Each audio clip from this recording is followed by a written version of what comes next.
So let's go ahead and get started, guys. Keep in mind, it is recording. Let's be as quiet as possible. Like for instance, I had this one girl one time come in and like print something while I was doing a demonstration. I literally chewed her out. So I apologize. But let's face it, don't be rude because you guys may need to hear this important information on the video. So keep that in mind. It is recording. In our case, the first thing that we'll do is open up Rhino, right? And in our case, we need to get that initial download that I had. So just like I was explaining in class, of course, we can go to ACES, we can go through the assignment, and of course find it. Now, I've already downloaded it, so we should be okay there. In my case, I'll go to my downloads, open, and open that file. If you double click, it automatically gives you a bunch of stuff that you don't have to do, right?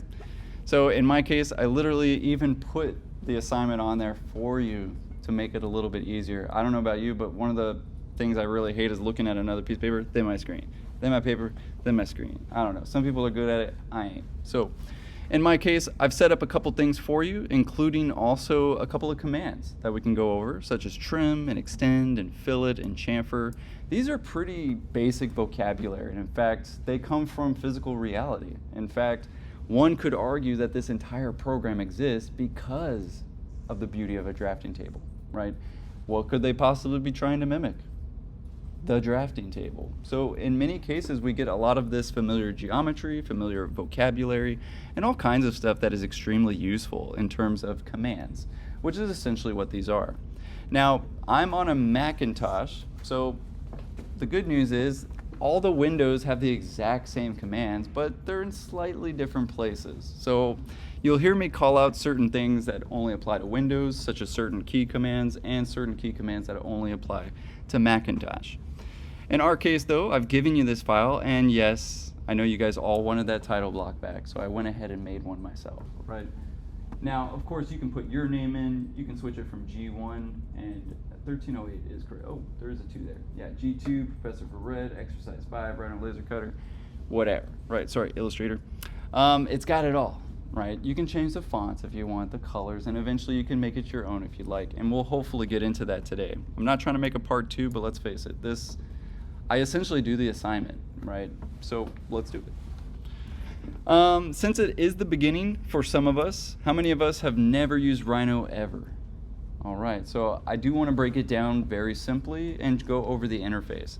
I know a lot of us have already taken computer graphics with either myself or Professor Amin, and realistically, this is more likely a review. Now, even in computer graphics, we don't even draw in 2D. I mean, why would we? If we can just model something and then make a two-dimensional drawing from it, which is a plus.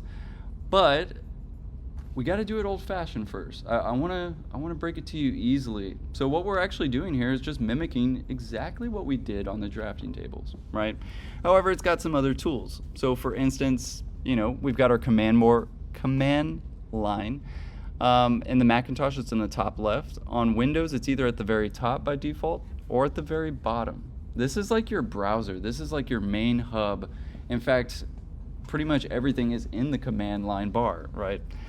In my case, if I start typing line, it's going to bring up a plethora, almost like a Google search, right, of all the different lines that we have, right? We can type in lines, line pass, set line, polyline. Again, honestly, we're only going to use like 2% of these commands, right? So don't be overwhelmed with, of course, everything that there is. You got lines. Like an 80-20 rule? What is that? The 80-20 rule?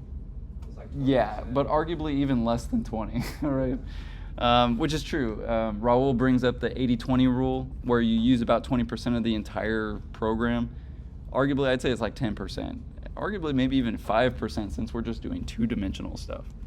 But he's absolutely right. We don't use a whole lot of commands. I mean, one of my favorite tools, polyline, right? I mean, we could draw shapes all day. And you can see that we can make very accurate shapes and arguably way faster than my drafting table could ever do, right? However, let's go over the interface because there's some important stuff, such as OSNAP, which apparently isn't funny anymore. I don't know. I still say OSNAP, but it stands for Object Snap, and it's a pretty relatively universal way of it's in a lot of CAD programs. OSNAP comes from AutoCAD and everything like that. But as you can imagine, we can check boxes, right? Having our endpoint, our near point, the midpoint of a line, the center of a circle, the intersection, the perpendicular line. So again, if I'm absolutely confusing you, it's okay. Well, these things will kind of come as we start drawing. But pretty self-explanatory there. I can also disable it and re-enable it. I won't necessarily go over filter, but that's a great tool too.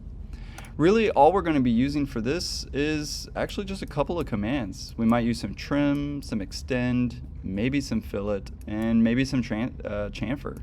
To be fair, we might get some offset, and relatively speaking, I try to stick with some commands that you could not only use, but apply to this exercise as well. You'll notice this is called our viewport. It's controlled by this little top left, and it says top on it. If I double click on it, it brings all 4 viewports back. By default, we have 4 viewports. That can be kind of hectic. We have 4 drafting tables, guys, and I can set these drafting tables to different views. For instance, I can set it to my top view, which you guys probably are most familiar with, right? It's almost like looking at the top of a desk, versus my perspective, almost like the view that we get when we can look at our desk. We can get the side views and the other side. And if you needed something better than the front, you could switch it to the back. So you'll see that each of these viewports have a down arrow as well. We can change how they're displayed. We can set the view to something else, like the top, bottom. Let's look at the bottom, right? And now see it in a mirrored form. However, keep in mind, these UI changes, these user interface changes, are not editable, right? I can't command undo on that. I basically have to go back and switch that back to top. Fair enough. If you double click on that viewport, it enlarges it, and it's quite nice. You'll notice you need a mouse. Now that should be okay for obviously this computer lab, but if you're working on a laptop and you're going trackpad, right? For 2 reasons. 1, it's super freaking difficult to do certain things that you'll need, and 2, if I gotta help you, I can't. Right? Or your professor can't help you because, let's face it, nobody learns a freaking trackpad on trying to draw something in Rhino, right? Or AutoCAD or Revit or any other architectural program. But in our case, also to this side, we have the properties bar is typically what it's labeled. By default, you have your layers, which if you've ever used Photoshop or Illustrator, it's the exact same thing. Layers, right? Of course, we can layer stuff. I can turn stuff off and on. I can set things to certain layers, and of course, make it much easier. Boy, do I wish I knew about layers when I was learning Rhino. This guy, as a student, made everything in 1 layer. Big mistake. Possibly the stupidest thing I could possibly do, because I sat there and had to click on every of those 1,000 lines just to change their line weights, right? Which of course we'll get into today. But as you can imagine, I can right click, add a new layer. I can call it lines 1. I could say even line weight 1, line weight 2, so on and so forth. So I can't express this enough, but organization and good habits go a long way. They say it takes 21 days to make a good habit, so don't make it, or it takes 21 days to make a habit, so of course make it a good one. Yes, Ro? So how do you pull it up? You just type in layer? No, it's right here. Oh, there's a sidebar. Yeah, there's a sidebar. Why is that showing? So the question was, where is layers? And yes, it's in your sidebar, and you'll notice it's kind of like a vertical tab, you know, very similar to like say a browser. You'll see that we have layers. My next one is properties. So you'll notice when I select something, it immediately changes my properties, right? Where I can change the name of the layer itself. So for instance, now I can switch it to line weight 1. And again, there's more stuff here than we'll actually use. So don't be overwhelmed, and I don't personally want to overwhelm you, but it can feel overwhelming. Probably the first time I ever hyperventilated was learning Rhino by myself, right? Questioning whether I should be in architecture or not. And I'd almost say the reason I love this class so much is because I stopped that from happening on a grand scale now with multiple 96 students a year, basically. But in our case, let's move on. We're not going to use a lot of this, but just to call it out, you know, obviously we got some ground plane, we got the sun that we can turn on and off. We won't really need it for today. We can render on this bad boy. We can change materials, we can ZBrush, we can change the lights. There's a lot of stuff in here that's mimicking just reality, right? The sun. What do you think it's mimicking, guys? The sun, right? So don't get me wrong, there's nothing new here It's just really converted to a digital realm, is essentially what I like to call it. But let's face it, we got to use it. In our case, a majority of what we're going to do is probably in the top view. In fact, we could probably just stick to that mostly today. And let's start going over some of the commands. So I'll go back to my layers so I don't scare anybody with all those materials. And let's go over some of the way that the commands actually work. So for instance, I've given you kind of a ballpark, right? What does trim do? And it's basically a step 1 issue and then a resolve, right? So you'll see if I select both of these two, I type in trim, T-R-I-M. Oh, not Z-trim, Z-trim. Anyway, it's not German. We'll type in trim, and very often, guys, when in doubt, the command bar is trying to help you. It really is. In fact, it actually works almost like a video game, right? Like, oh, here's the input. What do you want for the output? This. And on Windows, it looks like a little hyperlink bar. In fact, if you type in trim, there might be a little hyperlinks, like you can click on them, right? On the Mac side, however, it's a little bit more read out, right? It's just kind of a different way of displaying the exact same information. So in my case, it's going to go, hey, what do you want to trim?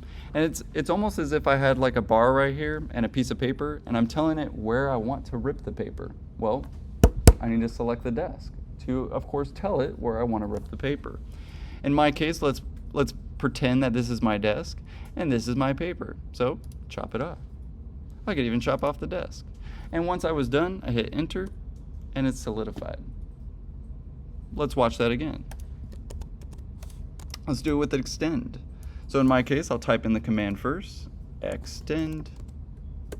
It's going to go, hey, where do you want this to actually hit, right? So in my case, I want to hit here because I know this one going that way and that one going that way is not going to hit my line. So in my case, I want this to be my boundary. And it's go, okay, select boundary objects, great, enter. Now select curve to extend. Now, don't get me wrong, curve is very misleading. I know we all know what a curve is. It's a curvilinear line. However, in the digital realm, a curve is both a curve and a line. If it's confusing, don't worry.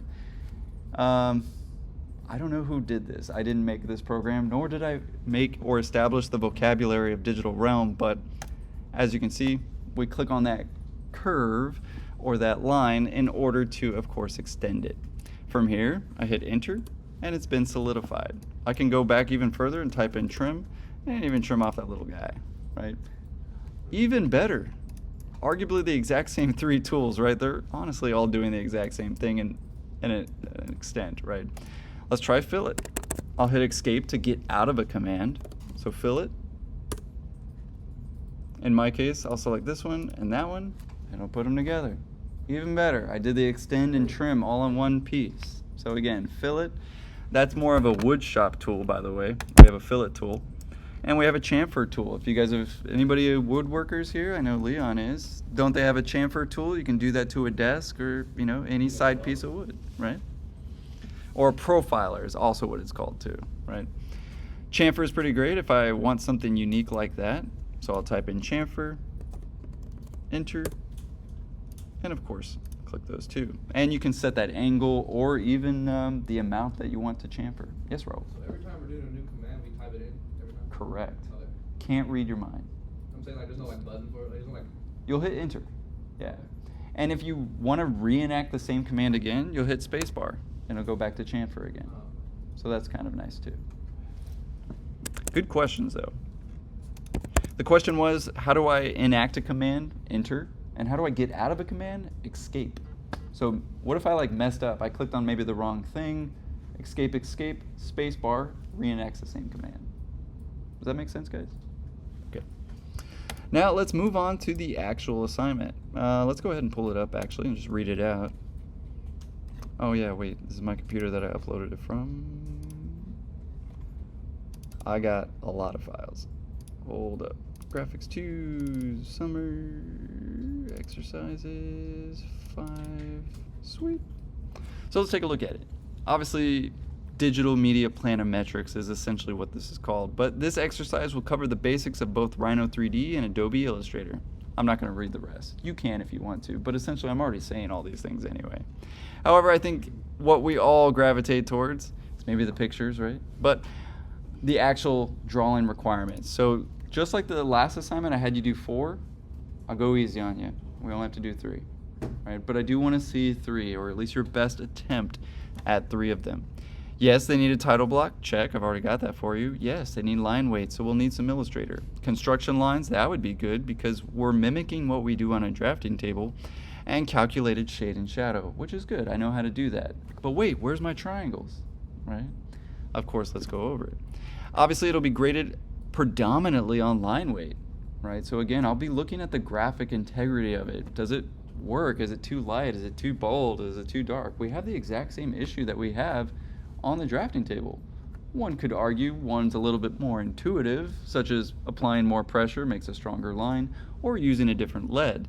In our case, we don't have any lead, any triangles, and no pressure sensitivity, at least until we get to this guy. But predominantly going to be graded on line weight, and obviously the craft and accuracy is a big one too. Keep in mind that we'll be drawing these at plan oblique. That's right, for those of you that think you're going to get away with just modeling it and make 2D, good luck, because we need it in plan oblique, right? I don't want no isometrics. In fact, that's not a huge deduction. Obviously, that goes with accuracy. But for my guys who have taken computer graphics and kind of want the easier route, because they know some of the secrets, right? They can model it real quick. They can make 2D and go, look, I got it, right? And that is true. However, I want those particular students who have taken computer graphics to also learn two-dimensional, because there's a lot of stuff two-dimensional that you can do too that unfortunately gets kind of overlooked in computer graphics by both myself and Professor Amin and some of the previous professors in the past. But in our case, let's get right into it. In my case, let's start drawing these. So I need 3 of them, and to be fair, I can kind of go with that one. It's really the exact same exercise as before. I like to get this a little bit closer, and as you can see, I have it pretty separated, so you can kind of select these things, but you'll notice, not quite. I gotta go one way versus the other. Did you guys see that? If I go left, it gets a bunch of stuff. Why is that? Because it's gonna highlight everything that is actually touching this box, whereas if I go the other way, it's only gonna grab the things that literally touch the box. So for instance, let me show you what I mean. If I go this way, it's only going to get a couple of these boxes, right? Only the ones that touch the box. If I go this way, it'll only grab the stuff that's in the box. See what I mean? So touching the box, hey, a couple of these are touch. Oh, look at that little touch right there. Oh, got it. See what I mean? So it touched the box because I went left. But if I go right, it's only inside the box. This is true of AutoCAD, Rhino, and pretty much any digital program. You may have already actually known that, but I do feel it's necessary for some of us who've maybe never even used a computer program. That way they can feel a little bit better about this program. In our case, let's go for it. I'm not going to do the hard one. Let's do the easy one, the one I always demonstrate. And yes, I'm only going to do one today for the demonstration.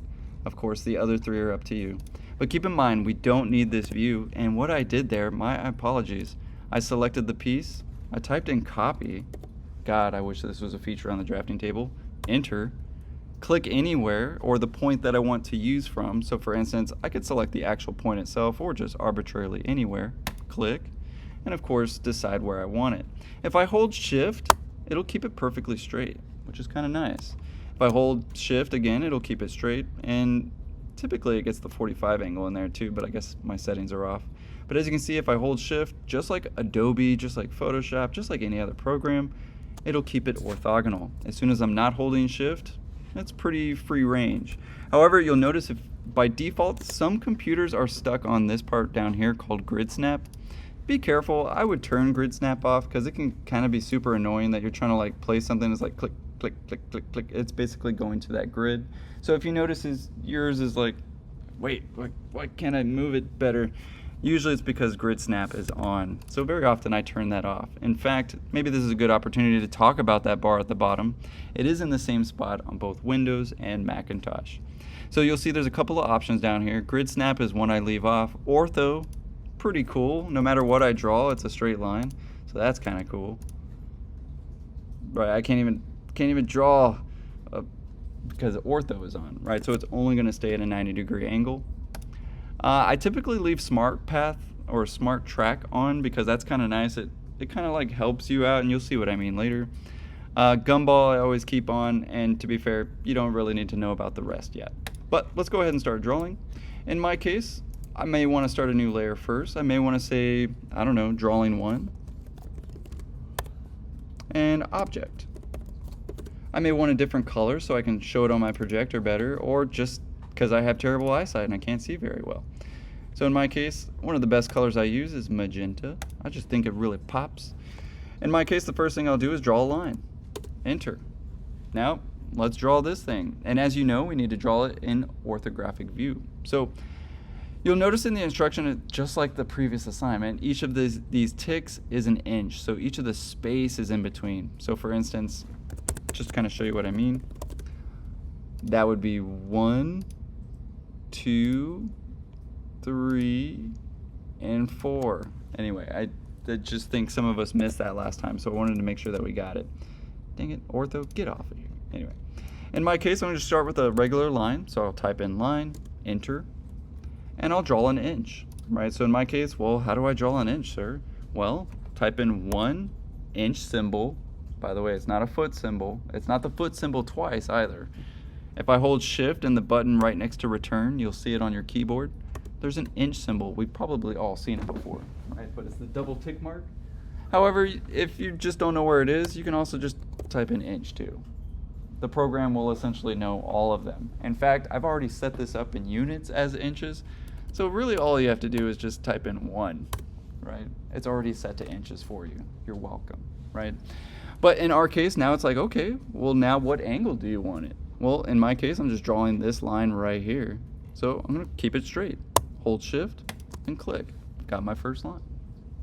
Let's keep going, right? Because I need this now at a 45-degree angle, and I need a 1, 2, 3, 4, 5 inches. Okay, cool.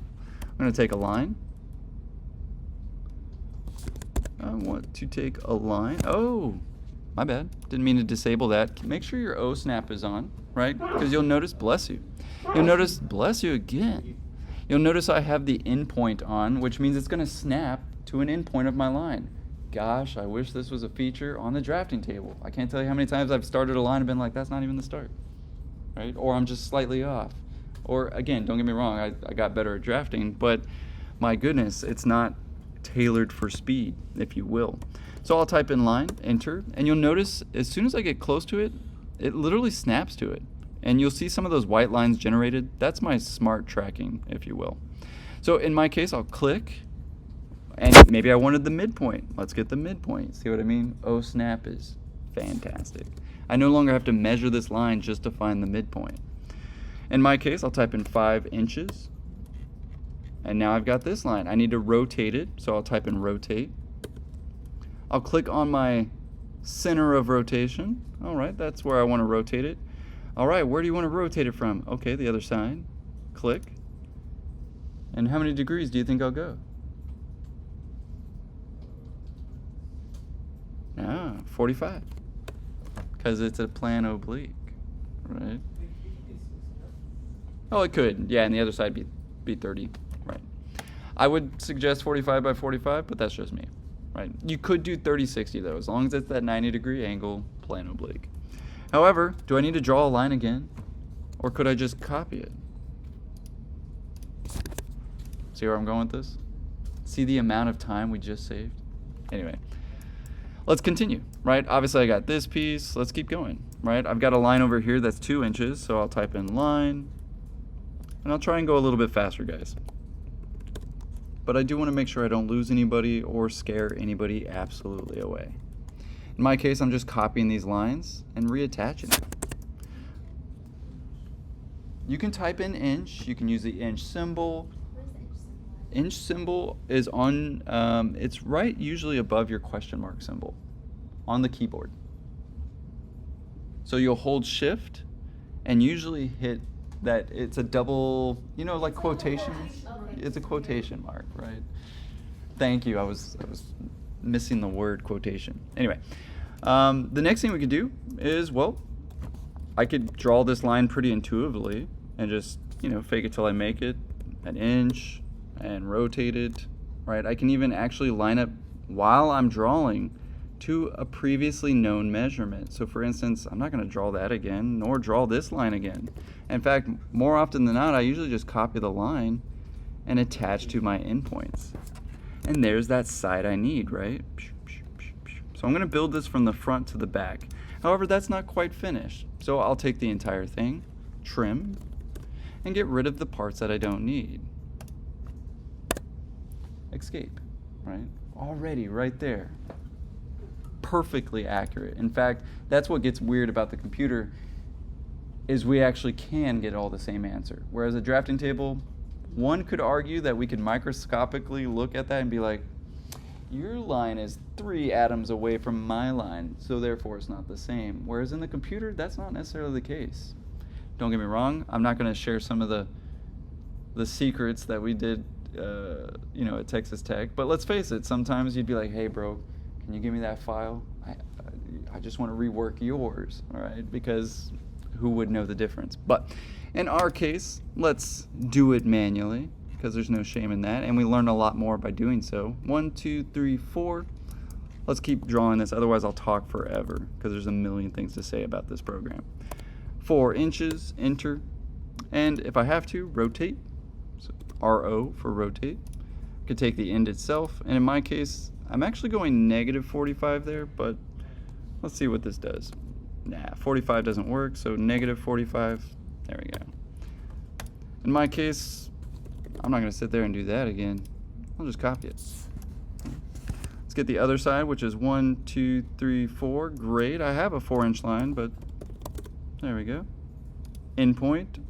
In my case, it'll go straight. 4 inches, enter. And again, you don't have to go this fast. I'm just going this fast because of time constraints. I'm going to copy it. I can move it an inch. All right, so inch away. See where I'm going with this? So I want you to learn. I want you to get familiar with this program, and don't worry. At first, it's going to be frightening. I mean, just like a drafting table is at first. I mean, how many of you guys remember G1 and your first letter drawing? You're like, this is trash, right? I know mine were. But what I'm trying to say is, if we practice now, you will totally thank me later. Not that you need to, but trust me, the next school, regardless of where you go to, in fact, the only school that still teaches drafting is Duke University? Notre Dame. They still teach drafting. However, that's a very expensive school, and they only teach classical architecture. So I don't know whose venue that is, but I don't know. There's not a lot of jobs for classical architecture lately. I guess unless Trump's administration pulls through. Did you guys see that, by the way? On the 4th of July 250-year anniversary, there was like the worst architecture I've ever seen in my life. And he's like, it's great, right? Anyway, nothing political here. But in our case, let's continue. Let's get that line. I already have that line, actually. It's over here. Copy. Bang, bang, right? Oh, man, here's my first mess up. It's going to get cut off the page. What do I do? It's okay. I'll take this piece. I'll kind of put it off to the side. After all, I know I'm going to do some shade and shadow. So I'm going to take this piece. I'm going to move it over. Sorry, I make a lot of sound effects. It helps my daughters. And I can trim it off. Isn't that great? I don't have to start my entire drawing over just because I need to change my title block. So you can see where we're going with this, and why it's, of course, used in architecture today, guys, is because it saves us time and it saves us money. And I don't know about you, but when I was in school, that was my 2 favorite things to hear. What do you mean? I'm going to save some time and money? Hot dog, right? However, let's continue, because I know I'm going to, get into the thick of it. We still need to go over shade and shadow and stuff like that. So let's continue drawing. However, once I've got these points, I might as well just connect them, select them, trim them, and continue, right? There's a line. Hey, do I already have that line? Yeah, I do. Copy, endpoint. I often talk about this exercise that honestly you could probably finish it in about an hour, all 3, if you really know what you're doing. Especially the ones that have already taken computer graphics. But as you can see, did you ever see those memes where it's like the procrastinator or the rookie designer is like, hitting buttons, but then like the pro is like that scene from Incredibles where he's just like, seriously, I want you guys to all get to that point. And you won't start off at that point, and that's okay. But what's better is to do it right now where there's low pressure and it's not in the middle of a studio project, right? Because that's hard to learn a program is when you're in the middle of a studio project. Learning the project and doing it for the first time in a computer. Know it firsthand by experience. But in my case, I'm almost finished with my object. Let's get the rest of it. Oop, don't need that part. I may need it actually for calculation purposes, but I don't need it right now. And let's copy that one. Nice. And we got that little tick mark up here. Okay, let's get that bad boy. Oh, got a line here. And I got a midpoint. Sweet. I'll take the midpoint because I'm guessing, let's face it, that's probably in the middle.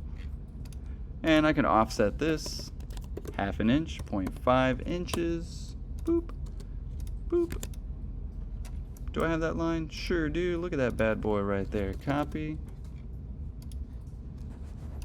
Sweet. So obviously one of the first things you guys can do, look at that. I can copy 2 lines at a time.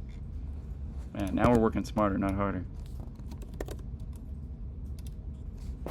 But as you can see, once I've established these angles and I'm using O-snap, a breeze. Absolute breeze. At least when it comes to making a perfect drawing, which is something that, I don't know about you, but I struggled pretty hard on the drafting table. I was like, you know, it took me a good year at SAC to really get the hang of it. And as soon as I got really good at the drafting table, they were like, good luck, sucker, right? And ripped it right off the board. But now that we have our object, what do you think we need to do now? Shade and shadow. I can tell somebody's listening and paying attention. Thank you. So let's calculate it. Well, I'm not going to do it all on the same layer because that would be silly. Chris, all right, totally doing everything in the same layer. In my case, I accidentally drew it in my command layer. So let's select everything. If I forgot something, I can hold shift and select those objects too. I can right click on drawing or that layer and change object layer. Voila, they're magenta. And actually I misspoke on the color because dang, that is hard to see. So let's go with like, I don't know, orange? Better? Possibly worse. Possibly worse. Maybe a green today? Ah, there we go. A little easier to see. And better for the recording. Let's take that. Looks like we got a line left behind. All right, my next one, my next layer, I'm gonna go shade and shadow. Or just shade, or just shadow, or construction lines, or whatever element that you actually do want to draw. Don't get me wrong, some of us kind of take this for maybe granted when we're drafting is like, well, I already know what line that is, even in my head, so I'm going to do it very lightly because I know it's a construction line. But it's kind of hard to think that kind of ahead or that intuitive, especially in the computer. So don't get me wrong, you could do this step at the beginning, organizing yourself, or you can do it at the end too, right? And actually click on each line and, of course, basically categorize them. Does that make sense? Right? Either way, you need to organize your lines, as you'll see when we get to the next piece. Well, actually, now that we're here and I did shade first, let's go ahead and talk about shade. So I'll select the entire thing. Some of you guys might really like this. We'll take the entire thing, we'll type in hatch, H-A-T-C-H, and basically this is like poche. Sometimes you may have even referred, like when I was talking in the drafting table, I say hatch, and I'm like, oh wait, that's digital, right? But it's literally the same thing as poche. Now I'll hit enter, and by default it's kind of just in a basic mode, so you'll see like it's kind of in a boundary mode or trying to select multiple things, and you'll see if you accidentally select one thing and something's open, that potentially it will fill up the entire thing. So in my case, make sure that you actually go to a boundary mode. In my case, where'd it go? There it is. Make sure you're in a boundary mode first. I'm in that by default, but it looks like I've got some extra lines going on, so let's find out. I'll take the whole thing again, hatch. Can you back up a little bit? And there it is. How'd you get to hatch? All right. So in order to hatch something, you have to select what you want to hatch. So for instance, if I just type in hatch, it's going to be like, bro, what do you want to hatch, right? It's going to be looking for that command. So I'll type in hatch. by default it's going to go what curves, right? It's saying actually select the curves. In my case, I'm going to select everything that I potentially want to hatch. Get out of here. We don't need you guys. So if you don't need something, you can hold Option on Mac or Alt on Windows. Or sorry, Control.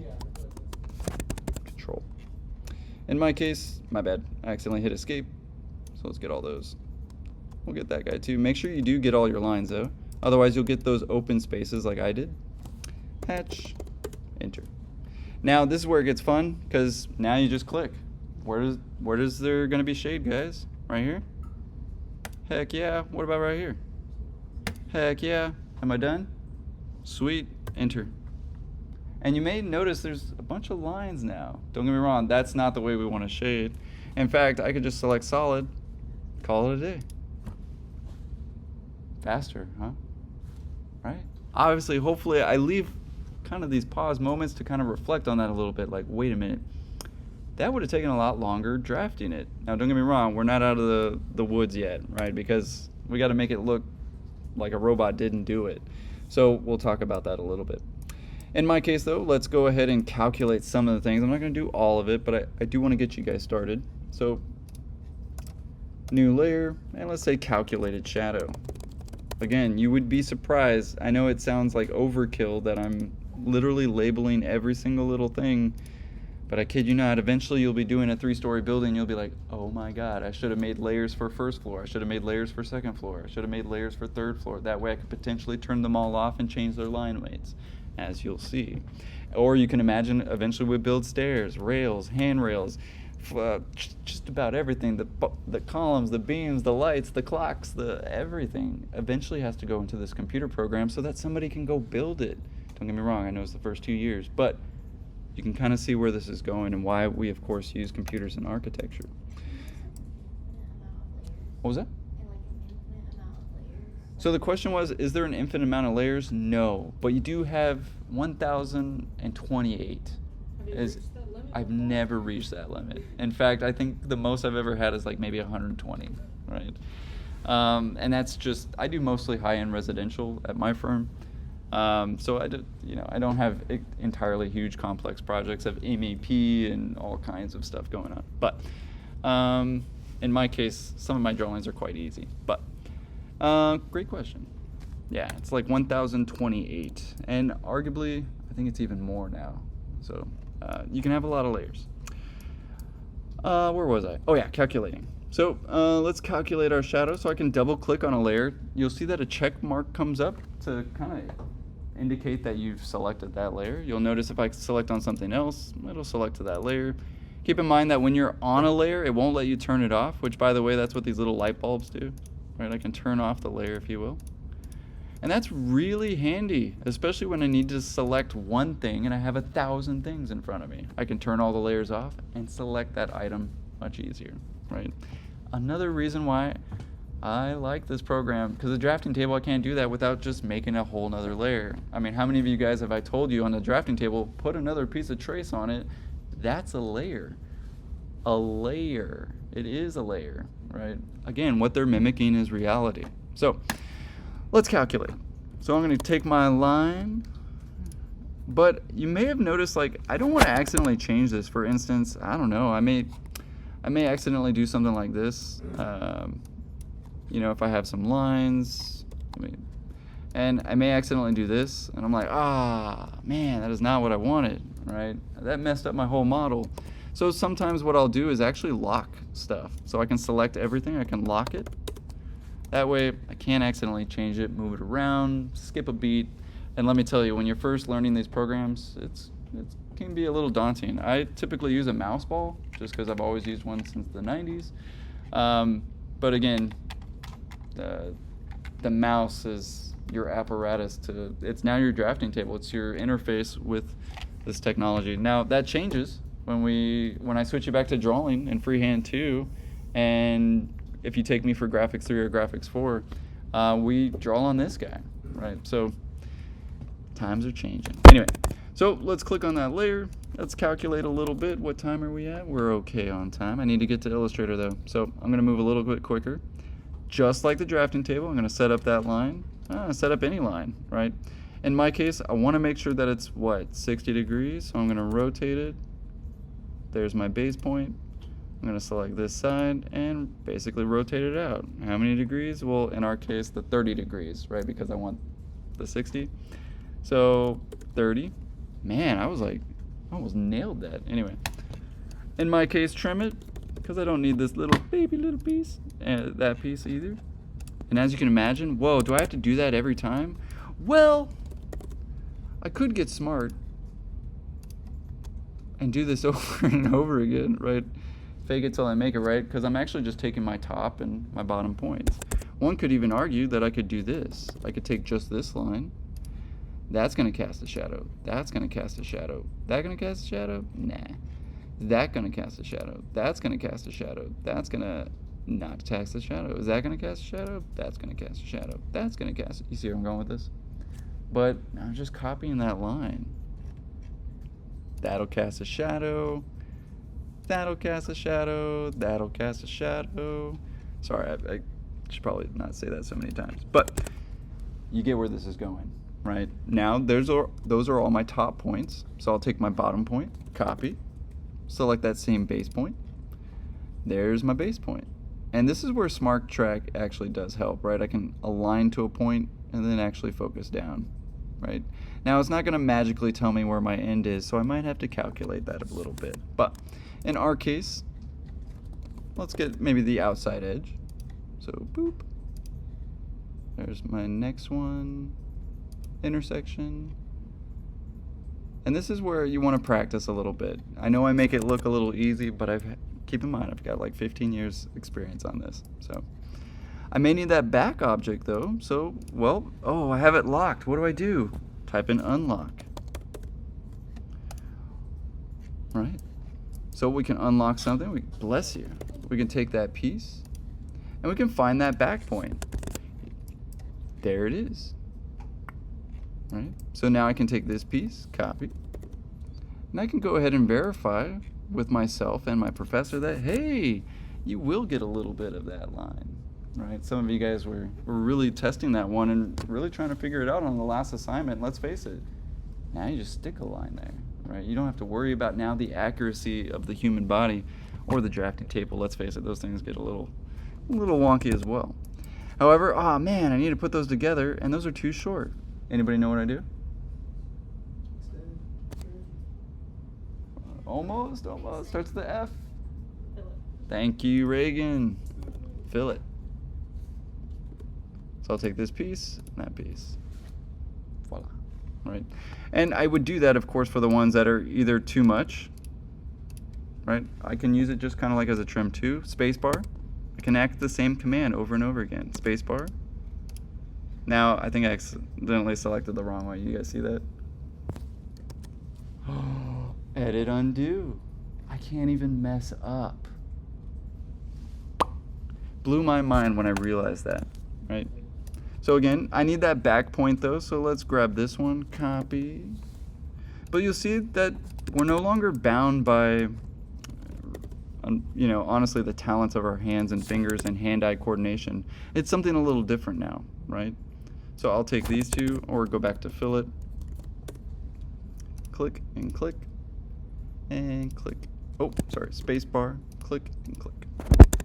But as you can see, I could do all that calculation at once, right? And it's all nice in one layer, so if I needed to turn it off or make it lighter potentially, I could, right? Super easy. Beautiful. One could argue. Actually, I think I messed up on that line too. The bottom point's down here, right? Oh man, what do we do? I gotta start over. How many of you guys have said that to yourself while drawing, on the drafting table? I know I have. Copy, and we'll get that point instead. Fillet. There's the correct line, right? Actually, I think I reversed that again. Hold up. That one's supposed to go to that one and the other. Again, I'm not doing this for the accuracy level, but to really demonstrate the program. But let's say I was finished and, dude, I need the shadow part. So instead of just one line or drawing one line at a time, let's get a shadow layer. And I don't know, for the sake of shadows, I kind of like the dark purples. darkish grays.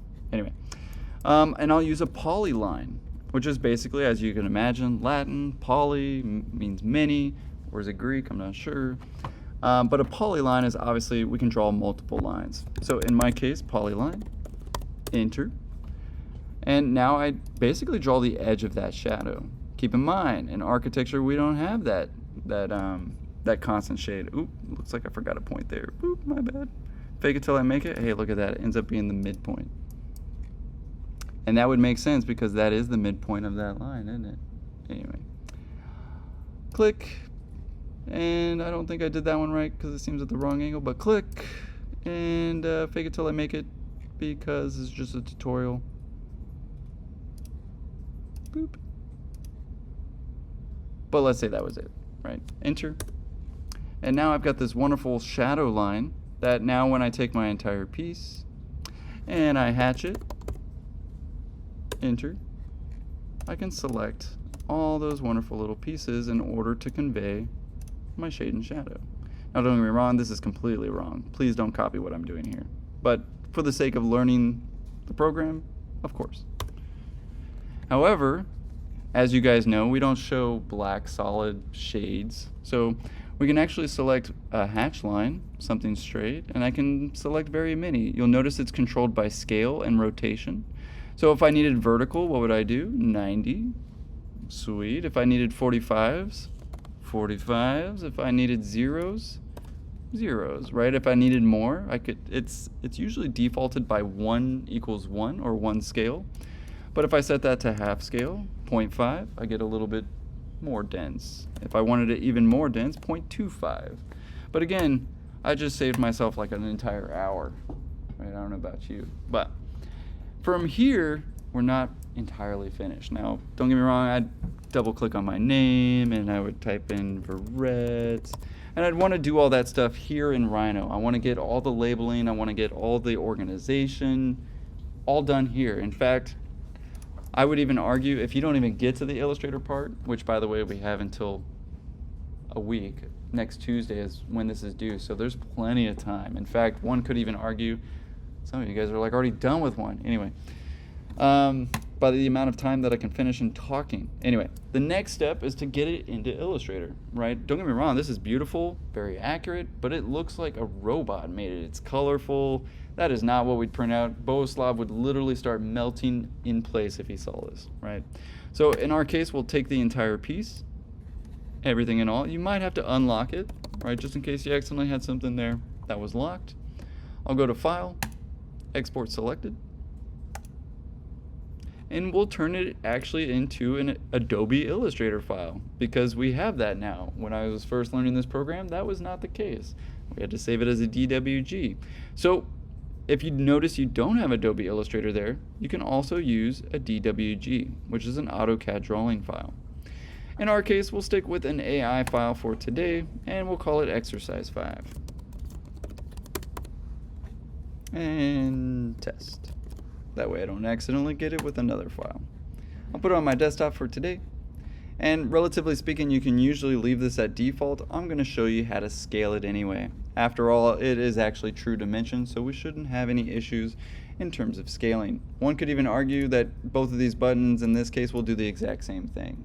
But when we do scale a drawing, another thing that's great, I no longer have to restart a drawing just because my professor told me I need a different scale. Right? I can just size it up or size it down. Anyway, for a future video, and in fact, there's a couple videos on that alone in the YouTube channel. So we'll export it and we'll basically open this up in Illustrator. So let me cancel that. We'll go to Illustrator. We'll allow it. See some cool graphics and basically just open that up. So in my case, I'll go to Open and select that exact file. So I'll go to Desktop and Exercise 5 Test. We'll press OK because basically this is saying, whoa, you got a lot of stuff in here. Are you cool with me importing all this cool stuff? And you're like, yeah, that's cool. So we'll press OK.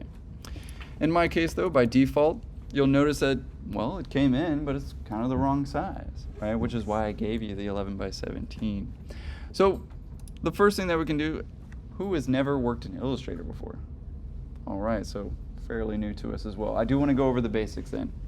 So one of the most important basics is make sure you got the right tool set.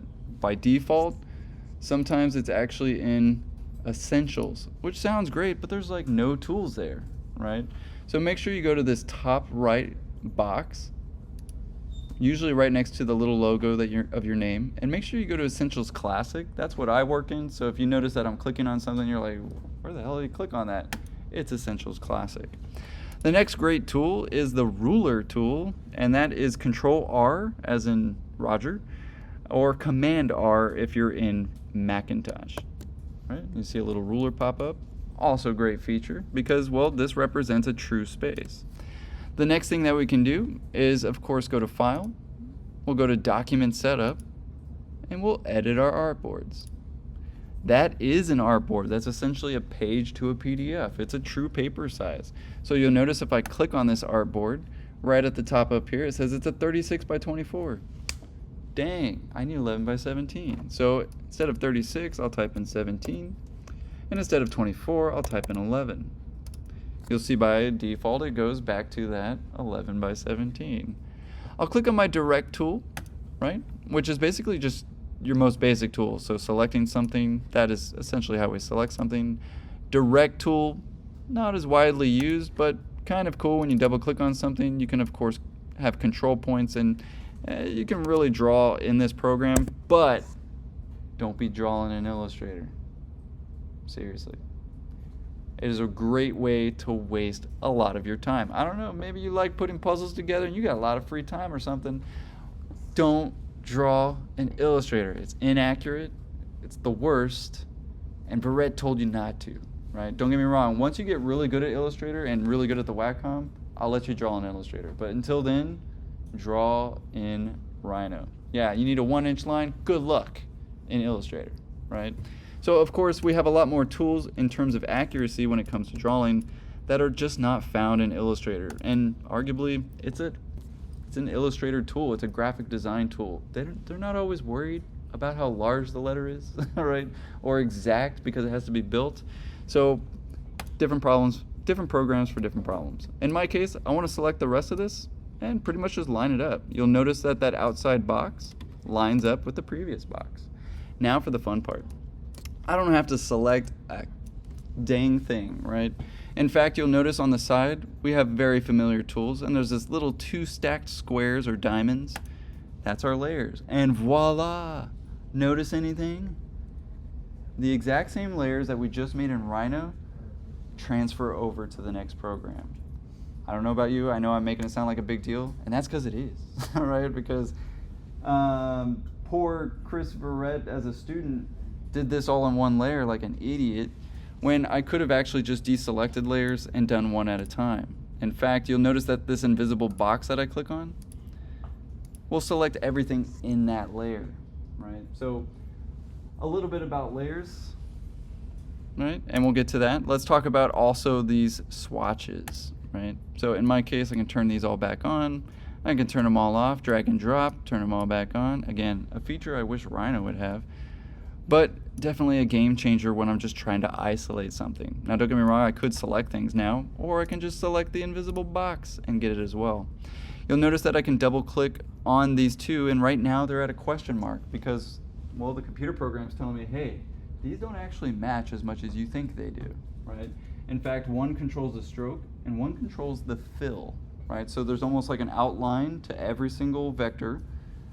There's an outline to this, and there's a fill. Right now the fill is red, so I don't even know why it says question mark, but if I click on it, I can immediately change it, right? Now, if I do this, this is possibly the most ink that I could possibly use on a printer. In fact, I had a graphics professor in my master's year who said we never use true black in architecture. It's often too dark, and it wastes a lot of ink, and let's face it, can you guess what we're trying to mimic here? The drafting table. I want you to go look at your drawings from D1. I want you to go look at your line weights that you established in Graphics 1 and ask yourself, can I match those? Can I fool Escamilla and Professor Bohuslav into thinking that it was actually a hand-drafted drawing? Not to say that our goal is to be illusionists, but let's see if you can. Because I would argue that is what makes a good computer graphics, all right, is essentially mimicking the exact same line weight and graphics that we find in graphics 1 and 2. So don't get me wrong, it's much more like that. Why? Is because I know that the printer always prints about 10% darker than it looks on the screen. So there's another factor. Don't get me wrong, we just save some time with accuracy and of course drawing it, but we may be stuck or at least hindered a little bit in finding the right colors or finding the right line weights. In my case, I kind of like a slightly warm color. After all, if you were to microscopically look at your graphite, you'll notice that it's never black. Does anybody know what color it is? Kinda. There's kind of a violet tone to it. There's like a slight blue, right? Sometimes at different manufacturers, there's a slight warmness to it. So I often literally add a little bit of that warmness. You guys see what I mean here? I'm showing you the advanced tricks because this is the stuff that you'll neither learn on YouTube because somebody wants to keep those trade secrets. But I don't know, you guys are the future, so why not share that information with you? If I wanted it to be cooler, I could. You guys see that? It's a very slight difference, but it makes all the difference in the world. Why? Because the subconscious is super powerful. Bless you. When actually you're looking at a drawing, the mind is actually calculating billions of things per second. And it's noticing all the perfections and it's noticing all the imperfections. So in my case, that's a slight imperfection that is needed. I want that warmth or I want that coolness. In fact, I may be trying to represent an AC marketing campaign, and I'm not going to use warm tones. I'm going to use cool tones to kind of give off this subconscious feeling of cool colors. See where I'm going with this? And you'd be surprised how much it's used or not used in good and bad graphics. However, for today, we'll keep it there. In my case, the outside line, I don't really want an outside line for the shade, so I can actually set it to nothing, right? And actually by default, it is nothing, which is why you see nothing on there, right? In my case, I'll go to the next layer. I can lock this one, because I don't want to lose that one, and go to the next layer. All right, it's my title block, which by the way, looks like it got a little bit of extra information, but that's okay. I don't really need the title block right now, so get out of here.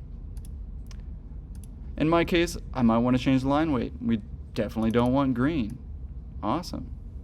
But it's kind of all the same line weight, but what's really nice is we can see an instant preview of every single line weight that we could possibly use. Again, already an advantage to the drafting table. Look at that. I wish I could do that on my drafting table. But that's looking pretty sweet. Now I can go back. Now it's still a green colored line, by the way, because that's the color of the layer. But you'll notice now it's changed to this kind of off gray, sort of looking like graphite. In fact, now I can select these lines individually. I'll hold shift, right? And basically apply that. So if I wanted it a little bit thicker or a little bit darker, I could. There's a little bit darker. You'll notice right up here we can control the width or the size of the line. So I don't know, go big or go home. And just like that, I've already line width my drawing. Now here's the Toy Story 4. Remember how I said you need the bumps, you need the imperfections, you need the humanness of it, right? So what can you do? You can go back and add it. Something they won't teach you in that YouTube video, that the mistakes are actually powerful. In fact, what I used to do is get one line and just slightly make some errors. Isn't that what happens on the drafting table? Yeah. All the time. Can you really notice it though? No. But your subconscious will when it's printed, right? Another thing is not every line is perfectly the same. I could take this line right next to it. I can make this, well, 2.1 and slightly different with a slight purplish tone. Look very different? No, but the subconscious mind will pick it up. You'd be surprised how much the mind is actually putting together things so quickly, which is why architecture and psychology are closely related. You'll find that Peter Zumthor, some of the greatest architects of our time, didn't go to architecture school. They were poets. They were somebody who understood psychology. They were understanding people and building for that understanding. Does that make sense? And arguably what makes architecture so hard is that we have to put ourselves in the shoes of people we don't know, cultures we haven't seen, and buildings that we've never experienced, right? So add the errors, I dare you. But don't make it like that, right? Because that's pretty dead obvious, right? However, let's end it on a good note. Let's finish it up. So let's get the shade and shadow in there. I'll take the entire piece. I'll take the fill. We'll change it. Oh, I accidentally got the other one. Yes, was there a question? Oh, good question. So it defaulted to basically a solid. If you do want to keep those lines, great question. Thank you. I almost missed it. Make sure that you take this hatch and you explode it before you export. Because now, if I click on it, there are a bunch of individual lines. Great question. I almost missed that one. So the question was, what about if I did actually hatch lines at a 0 degree, 45, or some of those things? You'll notice that you can click on just about anything if it's a complex object or if it has more than 3 sides. You can explode it, so that I would definitely write that one down. We can explode it to, of course, change it to its simplest form. Right? That simplest form is sometimes easier read in Illustrator. So a really great question. And I would definitely do that before I exported, right? And brought that open. Otherwise, I mean, worst case scenario, I take this piece. Actually, I can get even fancier. I'll take this piece and that one. Or say just the one that changed, or just the layer that I need. So in my case, I may want that layer and go, oh man, which layer is that? Good thing I turned it into a layer. Or did I? I didn't, did I? There we go. There we go. So I can take this piece, file, export, select, because who wants to do that all over again? And let's face it, it might be something horrible that we have to do all over again. So export, file, open.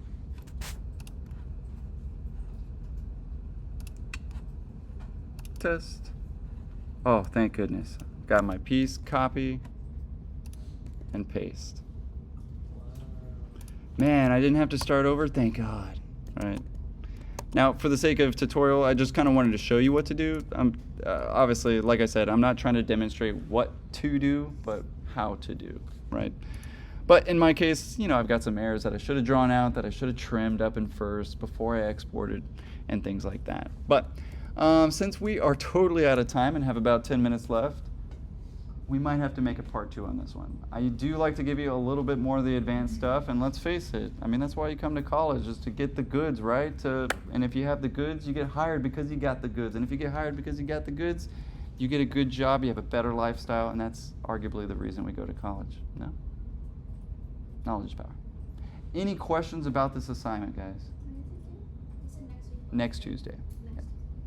And we will print it, so there obviously will be a part 2. I need to go over printing, how to do that here, and everything like that.